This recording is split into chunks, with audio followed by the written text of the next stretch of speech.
19 जून 70 की मुरली। मुरली का टाइटल है त्रिमूर्ति लाइट्स का साक्षात्कार। इस मुरली के इम्पोर्टेंट पॉइंट्स हम देखेंगे। त्रिमूर्ति वंशी, त्रिमूर्ति बच्चों की 3 प्रकार की लाइट्स का साक्षात्कार होता है। हम सभी कौन है त्रिमूर्ति बच्चे किसके? त्रिमूर्ति शिव वंशी। तो वह 3 लाइट्स क्या है? एक तो बाबा ने कहा नयनों की लाइट, एक नयनों की लाइट का साक्षात्कार, नयन ऐसे दिखाई पड़ेंगे, नयनों में जैसे 2 बड़े बल्ब चल रहे। दूसरी क्या थी? मस्तक की लाइट, दूसरी आत्मा भ्रुकुटी के मध्य में मस्तक की लाइट। और तीसरी क्या है? माथे पर लाइट का क्राउन। तो जब ये साकार में नयन, मस्तक और माथे के क्राउन के साक्षात्कार स्पष्ट होंगे, इसको कहेंगे फरिश्ता। जब त्रिमूर्ति लाइट का साक्षात्कार एक एक से होने लगेगा, नैनों तरफ देखते देखते क्या हो जाएंगे? लाइट देखेंगे। तुम्हारी लाइट को देख दूसरे भी जैसे लाइट हो जाएंगे। कितनी भी मन से वह स्थिति में भारीपन हो, लेकिन आने से ही जब जब वो हमारे संबंध संपर्क में आएंगे, हाँ, हमारे नयनों से हम उनको भी क्या देख रहे हैं? आत्मा देख रहे हैं, लाइट देख रहे हैं। तो वो हमें देखेंगे, उनको लाइट ही दिखाई देंगी और वो मन से भी हल्के हो जाएंगे।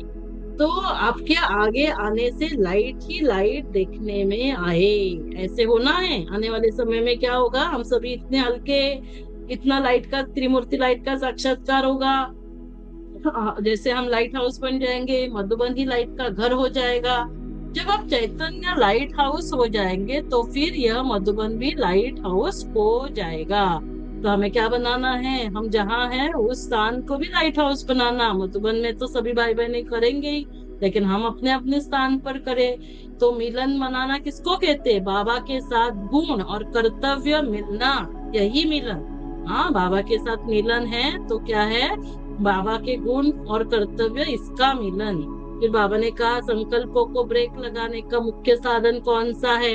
हाँ, संकल्पों को ब्रेक कैसे लगेगी? तो जो भी कार्य करने से पहले सोचकर फिर कार्य शुरू करो। क्या सोचेंगे? जो कार्य करने जा रहा हूँ वह बाप दादा का कार्य है ना। जो भी कार्य घर में भी हम घर गृहस्थ में, किचन में कर रहे, जो भी कार्य कर रहे हैं ना, बाप दादा का कार्य, मैं निमित्त हूँ। ऐसे कार्य शुरू करने से पहले सोचो, और फिर कार्य समाप्त होने के बाद निमित्त बन मैंने कार्य किया, और जब कार्य समाप्त हुआ तो स्वाहा किया, संपूर्ण स्वाहा। तो क्या होगा?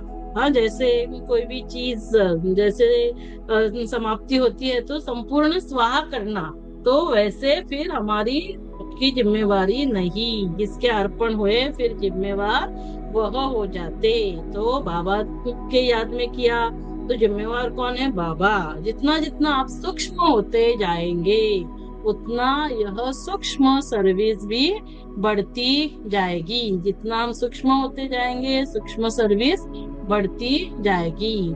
स्थूल के साथ सूक्ष्म का प्रभाव जल्दी पड़ता है और सदा काल के लिए। जितना हम सूक्ष्म स्थिति में, अव्यक्त स्थिति में रहेंगे तो स्थूल के साथ सूक्ष्म का प्रभाव जो है ना जल्दी पड़ता, और वो सदा काल के लिए रहता है। तो एक्स्ट्रा मदद का अनुभव होगा, मेहनत कम और प्राप्ति अधिक। यदि हम अव्यक्त स्थिति में, सूक्ष्म स्थिति में स्थित होकर कार्य करेंगे, स्थूल सूक्ष्म सर्विस बढ़ाएंगे तो प्रभाव जल्दी पड़ेगा सेवा का, और सदा काल के लिए रहेगा। अच्छा, फिर इस संगम के युग का एक एक संकल्प, एक एक कर्म कहाँ जमा हो रहा है? 21 जन्म के बैंक में जमा होता है।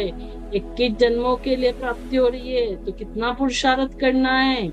एक भी संकल्प व्यर्थ न जाए। समय तो छोड़ो, एक सेकंड भी व्यर्थ नहीं गवाना है। तो 21 जन्म के बैंक में जमा होगा।